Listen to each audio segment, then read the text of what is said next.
Isn't it bracing, Poirot? Bracing, Hastings? The weather. No, it is cold and wet. Did you know, Hastings, that the Earth is cooling at a rate of 3 degrees every 12,000 years? No, I didn't know that, no. Ah. Still, beautiful fountain, isn't it? It's feeble, Hastings. Fountains used to be more vigorous. Artistic, too. I don't know what's wrong with you today, Poirot. Nothing seems good enough for you. I am finished, Hastings. Finished? Yes. I shall retire, I think. But you're at the height of your powers, Poirot. You are being kind, Hastings. No, I'm not. And you've got a nice home, devoted friends, a brilliant career. No, mon ami. I am nothing. I have nothing. Poirot is finished.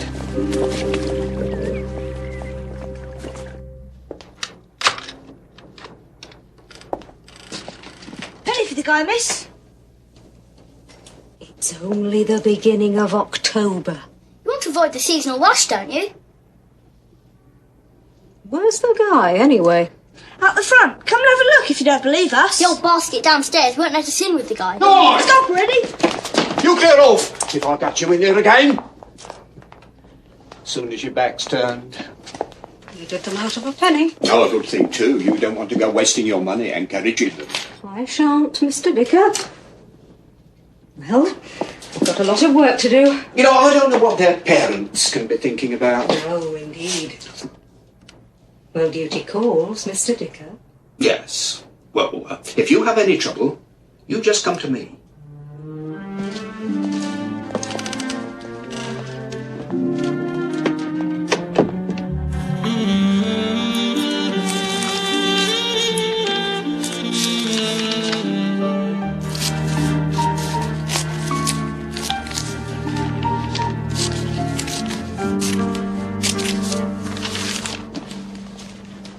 I'm worried about Poirot, Miss Lemon. He's talking about retirement. That's because he hasn't had an interesting case for 5 minutes. I must have had my keys to let myself in. Is that all it is? That and the fact someone said he was middle-aged. Trouble is, Mr. Dicker kept talking. Well, he's always been middle-aged. Have you seen that photograph of him at his christening? I know. He looks as though he's about to address a board meeting. Who looks as if he is about to address a board meeting? Oh, this fellow I know. Funny chap. Well, funny, quite serious, really. Company director. Hastings. As a matter of fact... Hastings. Right. I'm going to take you to the seaside, Hastings. Your little grey cells are exhausted. You are in need of the complete overhaul. Miss Lemon, my tisane, if you please.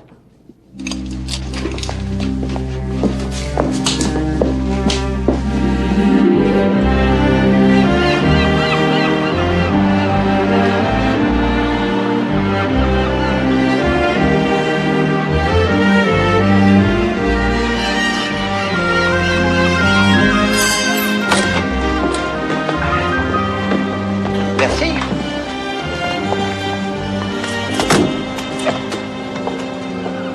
very nice, Poirot. I wonder where the links are. No. These things you are not yet well enough for games. I shall tell you when you are. Strange that it's called the Midland Hotel. That's in the north, Poirot.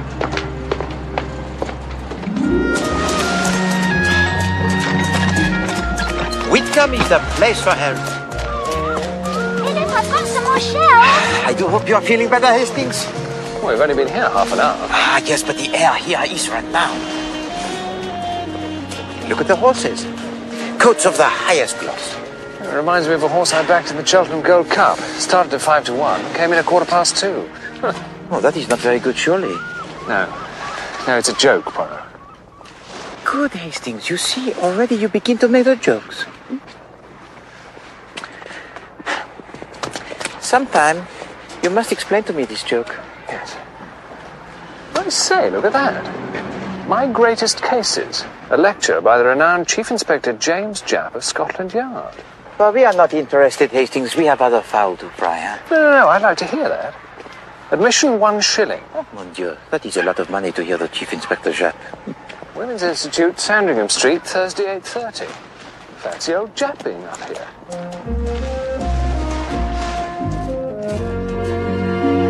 There you are, madam. That's very reasonable. Windermere for 1 and 6. Reasonable if one wants to go to Windermere. Take it to Windermere, It's pretty please. pretty there. Why don't we give it a go? I've heard there's a pleasant hotel, that's bed and breakfast. At what time does the train leave? Well, I don't think it's a train. A bus, Hastings? No. Poirot does not travel on buses. Oh, come on, Poirot, it'll be fun.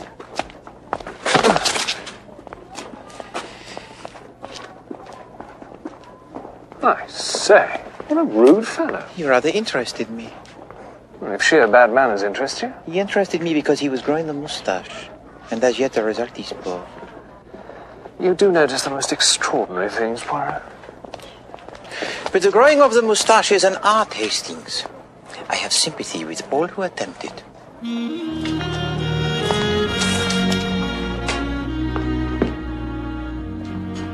We were very lucky to get these, you know. There. 12 miniatures of Napoleon's Marshals by Jean-Baptiste Jacques Augustin. They're beautiful. Each one has a lock of the subject's hair in the back and his name written on the ivory. Isn't that strange? Now, you're certain you know what to do? Of course I am. You're all right. The box will be locked in my suitcase all the way. Nobody will even see it. Till the appropriate time, of course. Of course. You don't need to worry, you know. I know, my dear. But this is your first big commission. That server tea service was quite big. There was a lot of it. I was quite worried that you wouldn't be able to carry it all. And I have to be so careful these days. Well, I'm all packed. Shall I put the box in my suitcase? Oh, no. Leave it here till the morning. And what time does your coach leave? 9:30. Don't worry.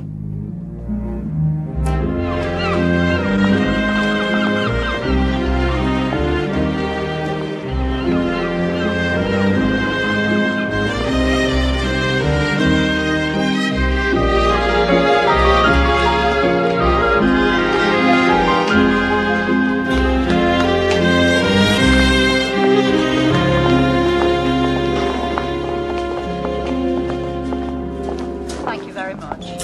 Telegraph, please. Thank you. Reception. Jap! Oh, hello, Captain Hastings. This is a pleasant surprise. I see you're giving a lecture here tomorrow. Tonight, too, in Fleetwood. Friday, Barrow in Furness. For the Benevolent Fund, you know? Good morning, Hastings. Well. Prepared for the northern climate, eh, Poirot? Good morning, Chief Inspector. Hastings, the coach leaves in 5 minutes. What's got into it?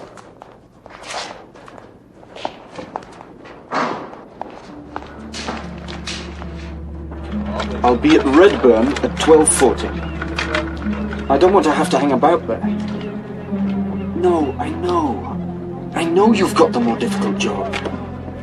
We'll make it. Don't worry. I'll wait for you where we arranged. Just so long as there isn't any fuss. No. Look, I've got to go now, or I'll miss the bus. Yes. You too.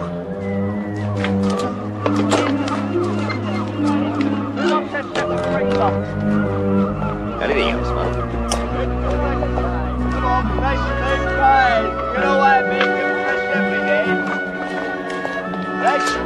Why are you so beastly to Jack, Poirot? Beastly, Hastings. It's not these lectures he's giving, is it? Lectures? Where can we put our luggage, please? The luggage around the back.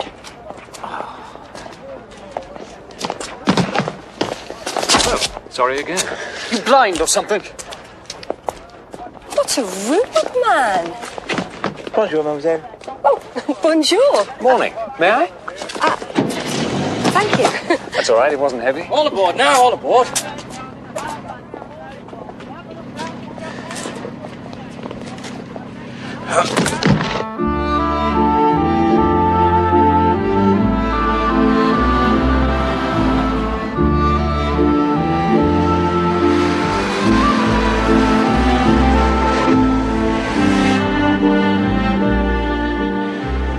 So you work for your aunt, Miss Durrant?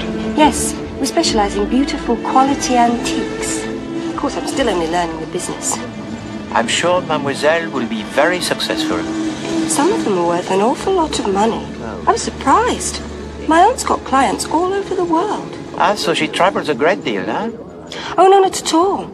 If someone wants a particular period table or chair or a certain piece of china, they write to her and she gets it for them. That's what's happened in this case. How do you mean? Well, my aunt got a very valuable set of miniatures for an American collector. He's over here on a buying trip. He's staying in a hotel in Windermere. And if he likes them, he'll buy them? I hope so. I'll have to be ever so careful on the return journey. I'll have £1,500 in my bag. In cash.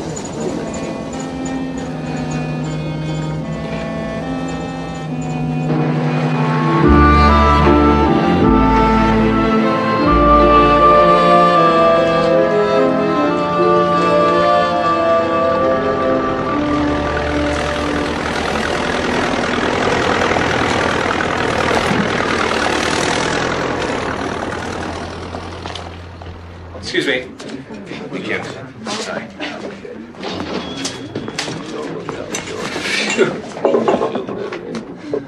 They have no tisane, Hastings? No. No. They usually do, but... You did not ask, Hastings, did you? I couldn't, Poirot. Never will he ask for the tisane for me. I don't know what a tisane is. It's a sort of horrible herb tea. There's such a scrum out there. They've only got one chap serving.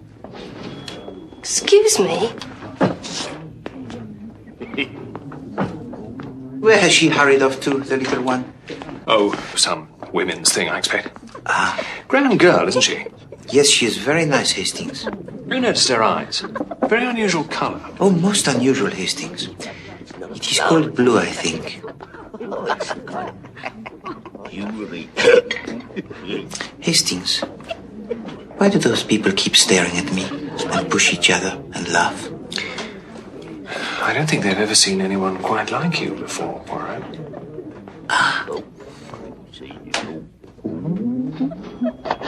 Where's Miss Durrant? Hope she doesn't miss the coach. Why, she is silly, but perhaps not that silly. Silly? But to tell two perfect strangers that she will shortly be carrying £1,500 in her bag is not the height of sagacity, mon ami. I'm so sorry, rushing off like that. I was worried about the miniatures. I thought I saw a man taking my suitcase out of the coach. I went flying after him, and it turned out to be his own. I felt such a fool. So your case is all right? Oh, yes, it's still in the boot. His was exactly like mine, though.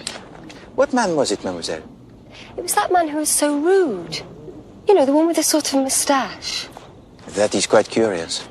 Why did he want his suitcase? He's staying here in Redburn. More curious and more curious. He was happy to pay the full fare to Windermere. I happened to see his ticket when he presented it. Poirot loves a mystery, even when there isn't one. It used to be my profession, Hastings. You have heard of me, perhaps, mademoiselle? You're not that conjurer, are you? Perhaps I am. Perhaps I am.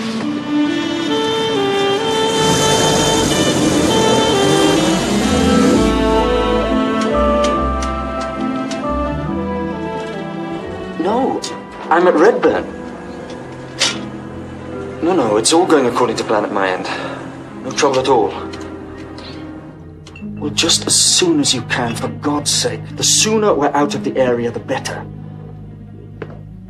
No, it's all right. I'll take that. What? No, just someone wanted to take my case. Yes, don't be long.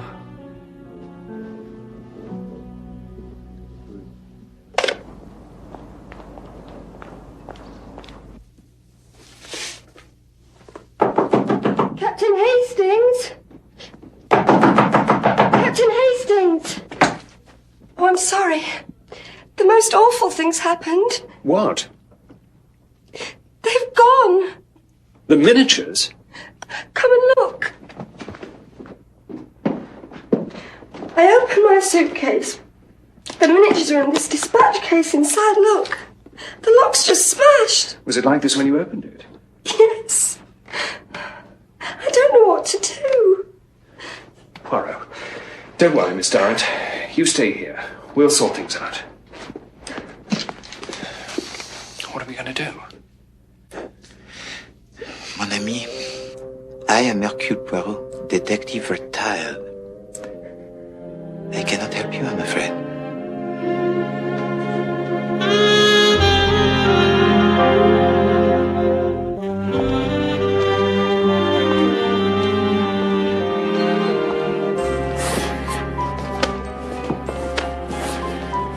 I've had to stay here all night. I've looked everywhere. You haven't got spare key? Of course I haven't. I thought you might have a pass key. No, not me. You get accusations, wouldn't you? Suspicions. You'll have to change the locks. I can't. Mr. Poirot would never forgive me if he found out I'd lost the keys. I can't stay here another night.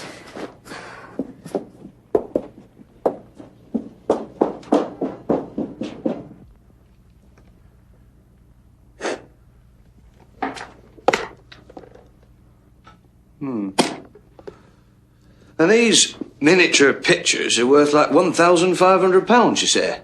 Yes, at least. The thief's getting away while we waste time. It won't get far, miss, don't you fret. It's brains and cunning as counts in this job, not brute speed. I've just spoken to Mr. Wood, the American.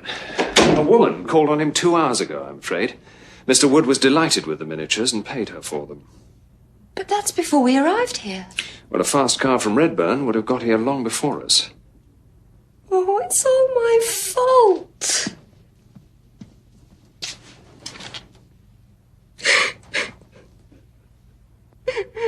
Look, Miss Durrant, you can leave this with me. You get on back to Whitcomb and explain things to your aunt.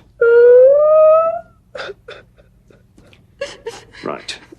And PC Flagg and I will go and interview Mr. J. Baker Wood. I'll have to talk to my sergeant first, sir.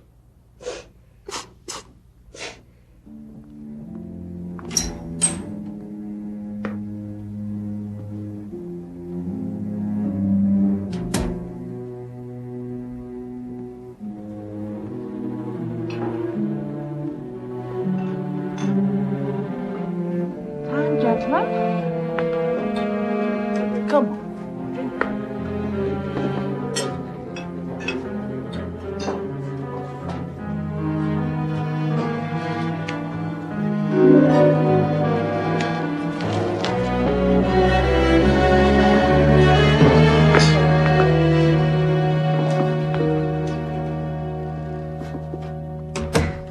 You look terrific. I scarcely recognized you in that get-up. That's the idea, just in case they've got wind of us. It's wonderful to see you. Thought we'd never make it. Did you have any trouble getting away? None at all, as it happens. Just walked out the door, put the case in the car and drove off. I was shaking.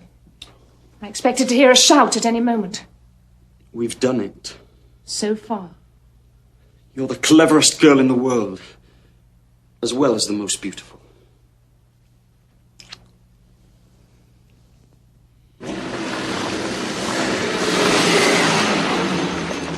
She's going to cop it from her auntie, that girl. Sounds a bright one, she does. Leaving all that stuff on the bus while she goes off and has a dinner. It was in the boot of the coach, actually. Now, one or two interesting points about this case, you know? Oh, yes. Well, why was the dispatch case forced open, for instance? Well, to get these here little pictures out. But why? Surely it would have been simpler to open Miss Durrant's suitcase, transfer the dispatch case unopened to his own suitcase, and get away, rather than waste time forcing the lock. Well, she'd have noticed the difference in weight as soon as she took the suitcase out the boot, wouldn't she? And he'd had less time to make his escape.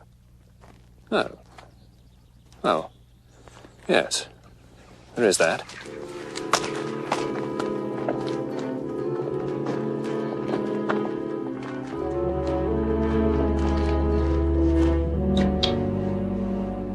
Of course I didn't suspect anything. Why should I? She said you came from Elizabeth Penn. She had the miniatures. May we see the miniatures, please, Mr. Wood? I guess so. We'll need a description of this woman too, sir. Description? Was she young? Pretty? No, sir. She most certainly was not young. Or pretty. She was tall and elderly. Gray hair. She had a blotchy complexion and a budding mustache. Siren, not in your life. How did she arrive at the hotel, Mr. Wood? On a hotel ferry. There. Yes.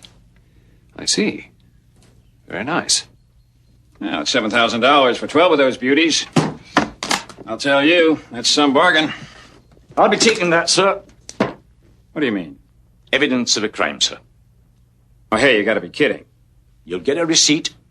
Denzel, we have to assure ourselves who the rightful owner is. What do you mean, rightful owner? I'm the rightful owner. I'm $7,000 worth the rightful owner. That's not for me to say, sir. Then don't say it. I'll say it for you. Those are my goddamn miniatures. That's for the court to decide, sir.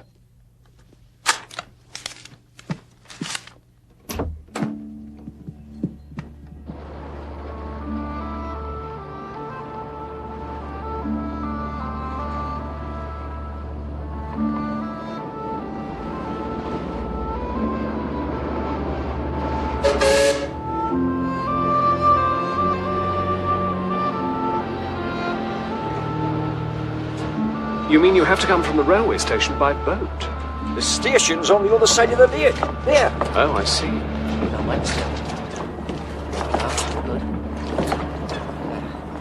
Good day. Morning. Mr. Arkwright?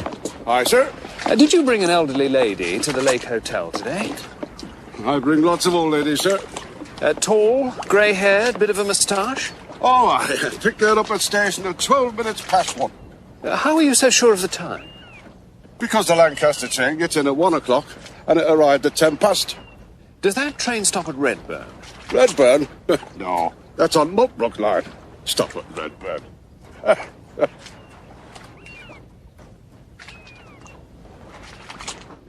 Mary Durrant arrived at Redburn at about 10 past 12. I mean, we know that. We were with her.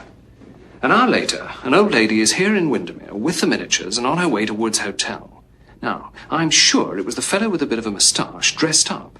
He could have got from Redburn to Windermere in an hour in a fast car. But the old lady didn't arrive by car. She got off a train, and a train that doesn't go near Redburn at that. Hastings, why do you not grow the moustache? What? I did not achieve true facial symmetry until I grew the moustache. It caused me great unhappiness as a young man. I don't want facial symmetry. I want help. Oh, well, I am retired, Hastings. Such puzzles no longer interest me. Oh, I think I will go back to Whitcomb in the morning. Oh, all right. Hastings, the fact that the ferryman picked her up at the station does not necessarily mean that she got off a train.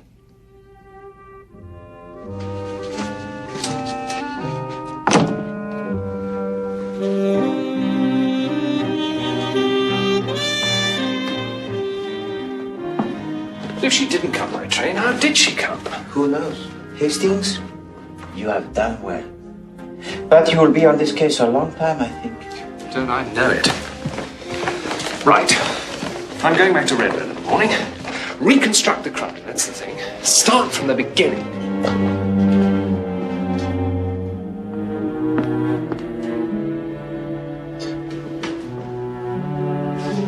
Start of a new life. I don't think much can go wrong now. I'll wait for you in the car.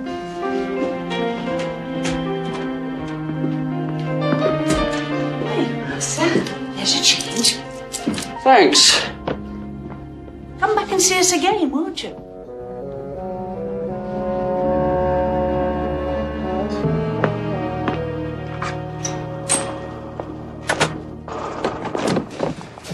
So, as I see it, it started here. This fellow with a bit of a moustache had an accomplice with a fast car who drove him to Windermere while he got dressed up as a woman in the back seat. Need to be a pretty sporty car to do that journey in the time. What? Something like that, you mean? It's him! Stop! Don't stop! Here, that's not meant to be chasing. Get in! This is a patrol car, not a chase car. Get in!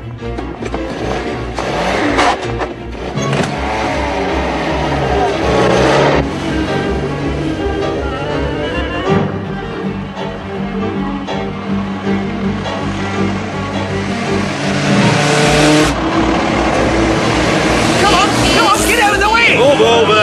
Go on! Out of the way! I love you! There's nowhere they can turn off for a bit. Not till they get to Beckersdale.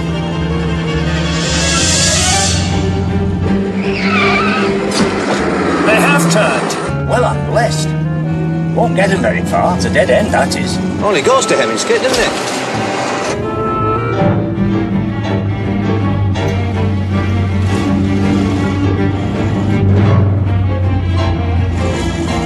I hope we don't meet anyone coming the other way.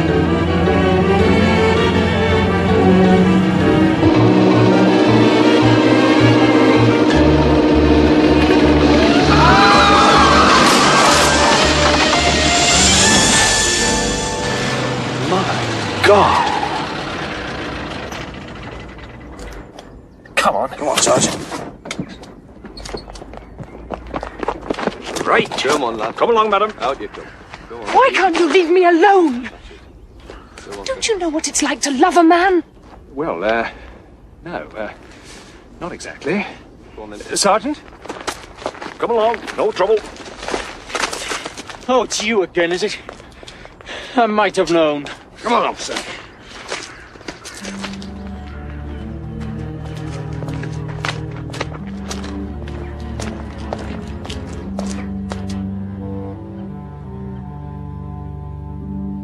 Why should I help you? Because that way we might get your money back. I'm going to get my money back, all right. My attorney's on his way up here from London. Look, if we could just... All right. Can we just get on with it? Ready?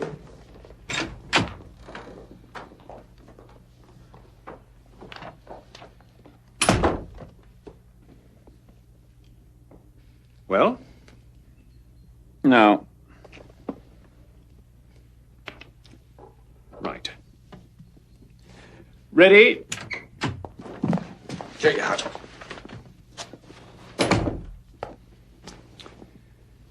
Well? Now. Don't hurry. I mean, take a good look. I mean, imagine him dressed up as a woman. Hat, skirt, all that sort of thing. It's not him. But he's got a moustache. You said she had a moustache. The woman who showed me the miniatures was nothing like that. She didn't have a mole like that. Like what?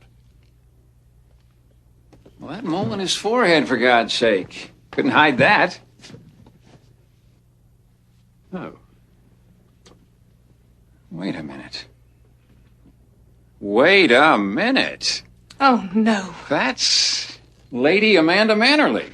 Who? Well, don't you guys read the papers? I mean, she's eloping with that novelist, Norton Kane. Are you Norton Kane?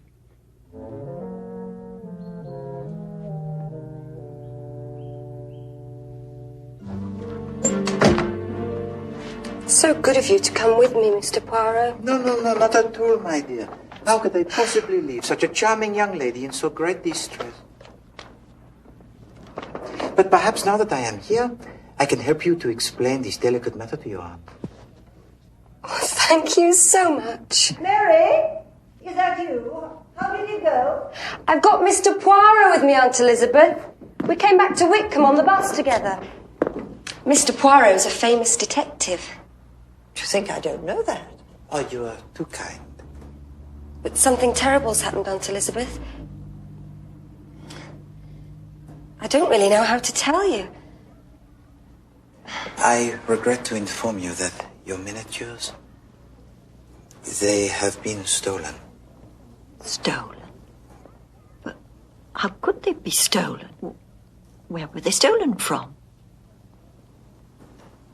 They were stolen from the bus when we stopped for lunch at Redburn. But have no fear. It will not be long before the miscreants are apprehended. Don't give us away to my father, will you? Oh, no, of course not. Whereabouts are you headed? Can't tell you. Cheer up, Captain Hastings. Oh, yes. I'm sure you'll catch your robber.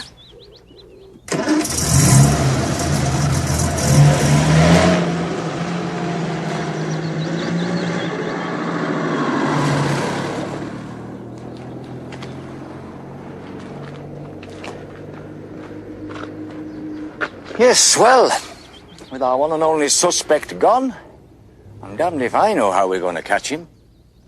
Eh, Captain Hastings?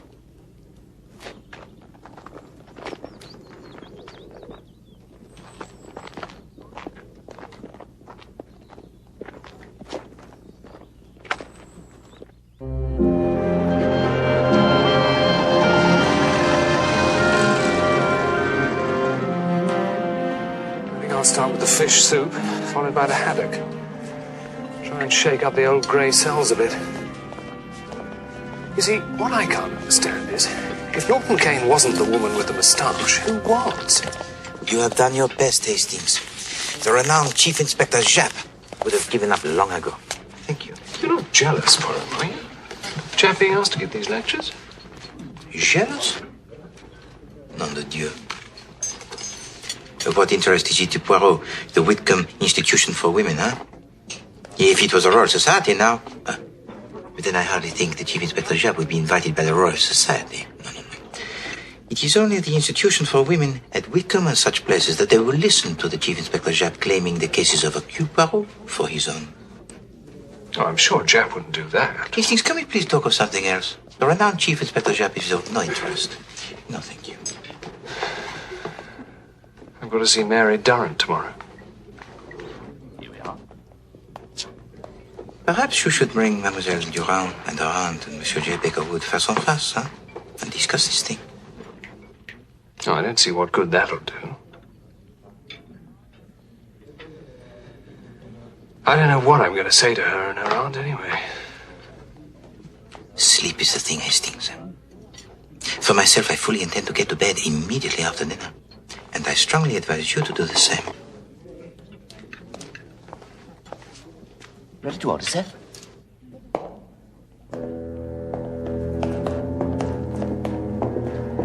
Light.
Good evening, Constable.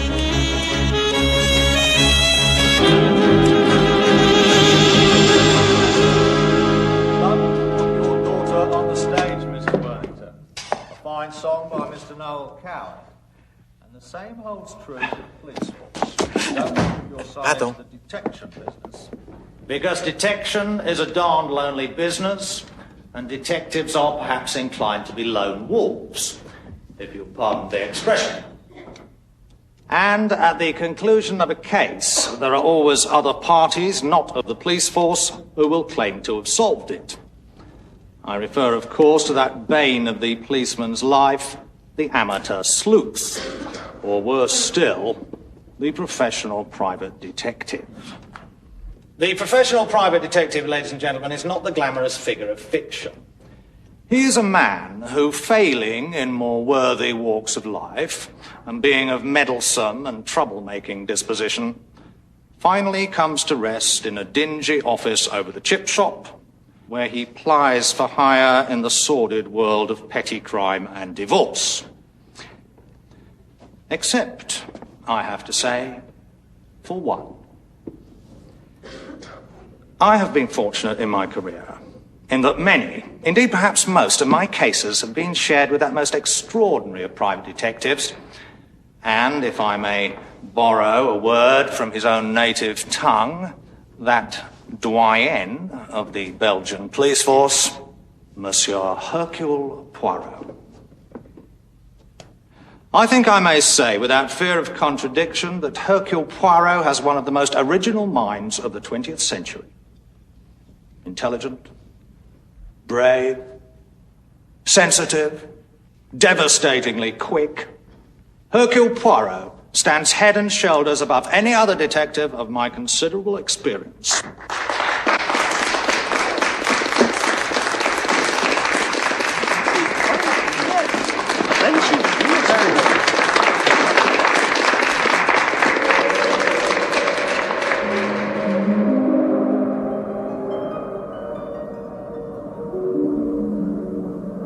I say, Miss Lemon, I'm fearfully worried about the keys. Order and method, Miss Lemon. Order and method. The Lagonda's got a hole in it, Miss Lemon. The fill is on fire and the keys are bent. Sans tonnerre, deux garçons sur le feu de joie. The little grey cells, Miss Lemon, reconstruct the scene of the crime, mon ami.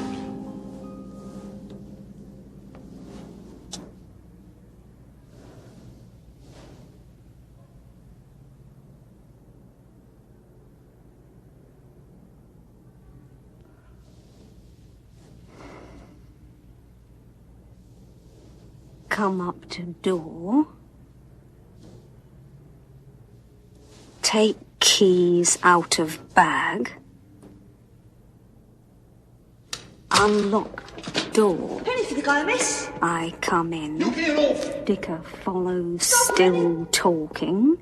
Short no courage and wasting all your money. Oh, it works.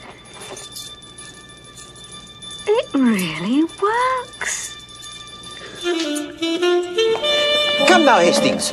Tell me where you stand in this case, and Poirot will do his humble best to assist. No, it's no good. I don't stand anywhere with the case, really. Anyway, I'm the one who's got to face the music. Well?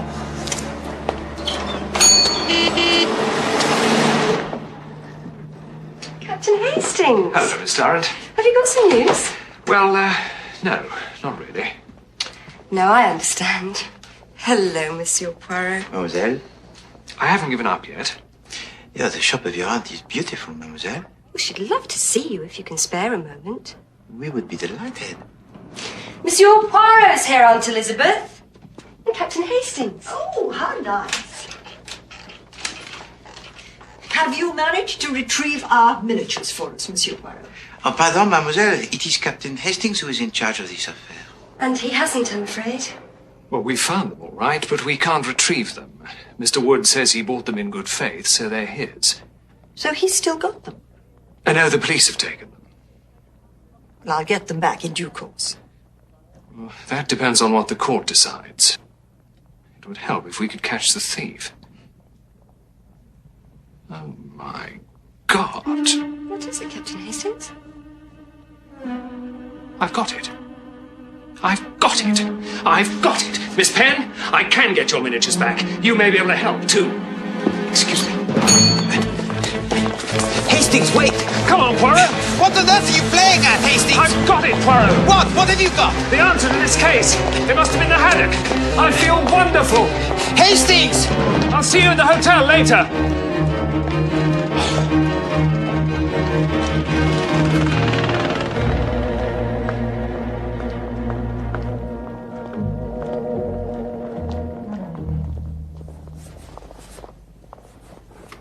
As soon as I said it, I knew.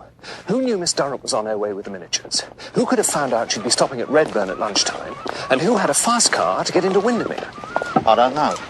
J. Baker Wood himself, of course. Really? I don't believe any woman ever came to see him. I think he went to Redburn and stole the miniatures himself. What about the ferryman? Well, all he said was he'd picked up a woman at the station and taken her to the Lake Hotel. I imagine he takes a dozen women a day to the Lake Hotel. All right. But I don't know what you're going to do. Well, it's quite simple, really. You see, Wood has never met Miss Penn or Miss Durrant. I've asked him to come over from Windermere. Now, when he sees this beautiful young girl and her aunt in a wheelchair... What? Well, he's going to feel pretty damn small, I can tell you. Really? Oh, yes. I mean, even a hardened criminal like him isn't entirely without a heart, Jap. Come on.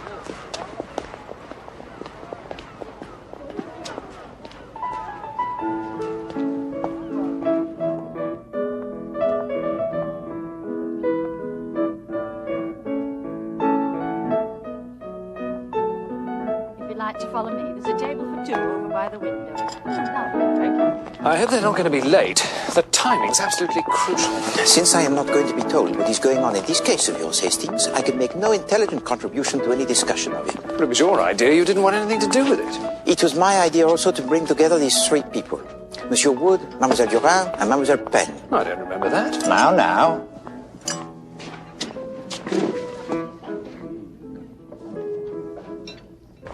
Here you are.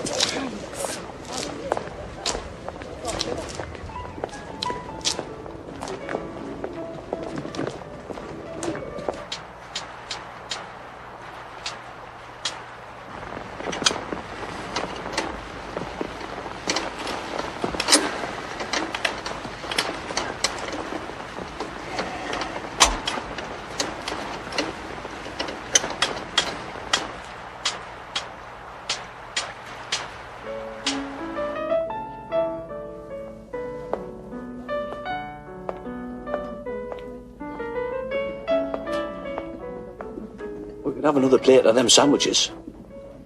You should have made them last. I thought the property was coming later.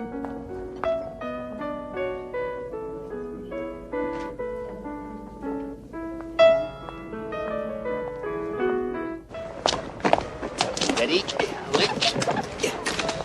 All right, steady now.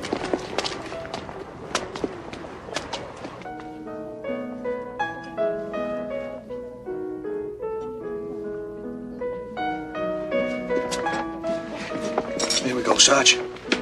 Well, they've arrived. They're all one in the wheelchair, like you said. I should be sitting there. There's no good me sitting here. I can't see nothing. How good of you to come, Miss Penn. Do sit down, Miss Durrant. What a handsome room. This is Chief Inspector Japp of Scotland Yard. How exciting. How do you do? Why don't you sit next to Monsieur Poirot, Miss Penn? Mademoiselle. Aunt Elizabeth was so hoping you'd have good news for us. Well, I hope so too. Is that all? Just hope? It's all right, Mary, dear. Oh, the dear child. She's so protective on my behalf. Mademoiselle Penn, may I offer you something to eat or a cup of tea? I'd love a cup of tea. What's happening now? Nothing. Just gabbing.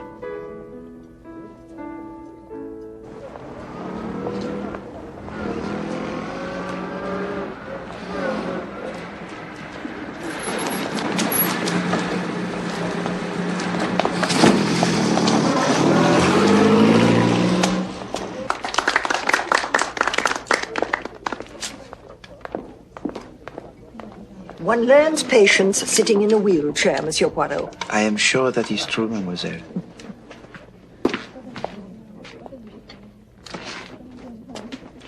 The captain's standing up. Oh, it's the Yank. He's arrived. It's very good of you to come. You have the miniatures? All in good time. You said I'd get them back. It is the guest of Captain Hastings. I've driven all this way in a wild goose chase. I assure you, if you'll just bear with me. I thought this hotel was going to spoil the coastline, but at certain times seen through the mist or at sunset, it really looked... Mademoiselle Penn, the mist is beginning to clear, I think. I don't think you've met Miss Durrant. What do you do? I feel unwell, Mary. And Miss Penn. Look, this is all very nice, but I didn't... No, I've never met Mr. Wood. We've only... Mr. Wood. Come along, Mary. My aunt isn't feeling well. Hold on. Mademoiselle Penn, how did you know it was Monsieur Wood, Mademoiselle Penn? Nobody has mentioned his name. Well, I didn't. I just... You could not possibly have known him. Not unless it was you who took the 1,500 pounds from him for the miniatures. Why, it was her. Made up to look like a frump. But it was her. Made up to make everybody else think that it was a man, dressed as a woman. N'est-ce pas, Mademoiselle Penn? You thought that you would keep the money and get back the miniatures as stolen property. Wait a minute. She was... Nice work if you can get it. So, Miss Penn, what do you say to all this?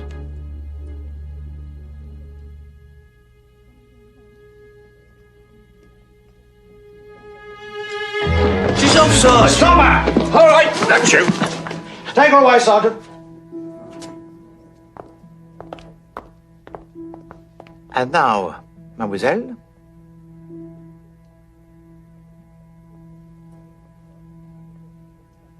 You. And her! Not so fast, miss. Lock them both up. But she... I didn't... I mean...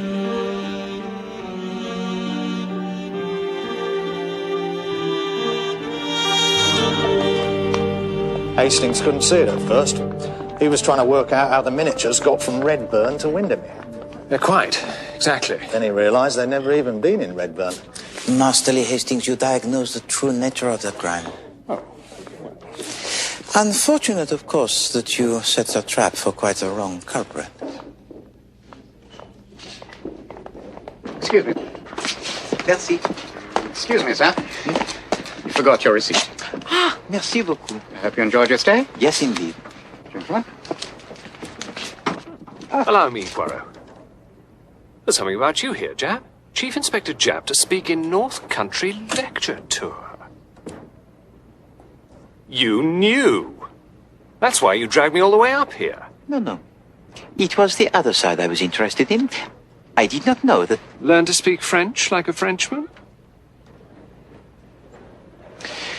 In Belgium, Hastings, it is considered quite bad form to read another person's newspaper cuttings. Thank you.